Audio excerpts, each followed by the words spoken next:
Nagulantang nga ang lahat sa naging balita ng doktor ng bayan na si Doc Willie Ong na mayroon itong cancer. Doc Willie Ong, may cancer? Ang cardiologist na si Willie Ong, isang health advocate na tumakbo bilang presidente sa eleksyong 2022 ay sumasailalim ngayon sa kamutan ng sakit na cancer. Si Doc Ong ay nakilala sa kanyang moniker na Doc Willie. Ang anunsyo ay kanyang ibinahagi sa kanyang mga social media platform.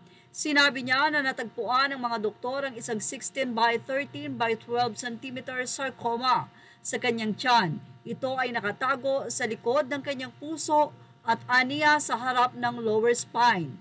Well, ano nga po ba ang sarcasm? Ito po ay niresearch natin sa Google at ito po ang kanilang sinasabi.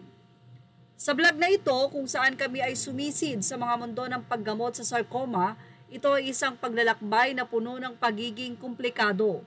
Ngunit narito kami upang gabayan ka sa pamamagitan nito.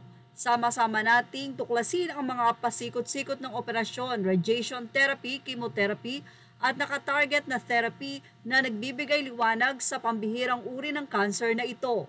Samahan kami habang nagbabahagi kami ng mga insight, nagpapatibay ng pag-asa at ginagawang mas malinaw ang landas sa hinaharap.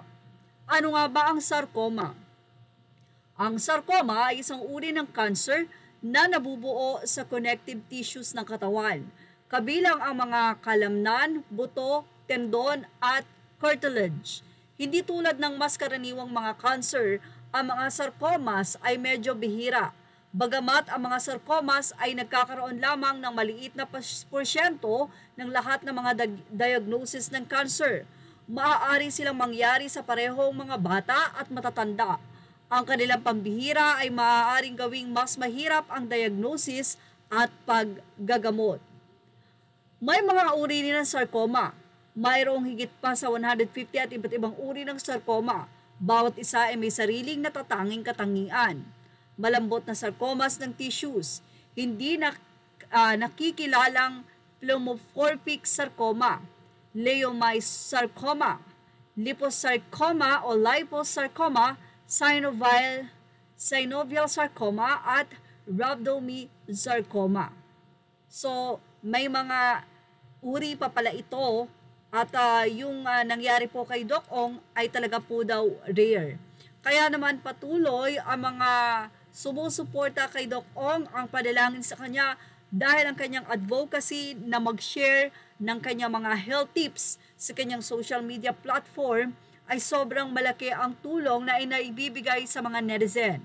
Minsan kasi ay pumunta ka lang sa social media platform ni Doc Ong, makikita mo na kung ano ba yung mga dapat na gamot at ano ba yung mga dapat na inumin at nagkakaroon din itong si Doc Ong ng tip na kung sakaling severe na ito ay kailangan magpatingin na sa mga doktor.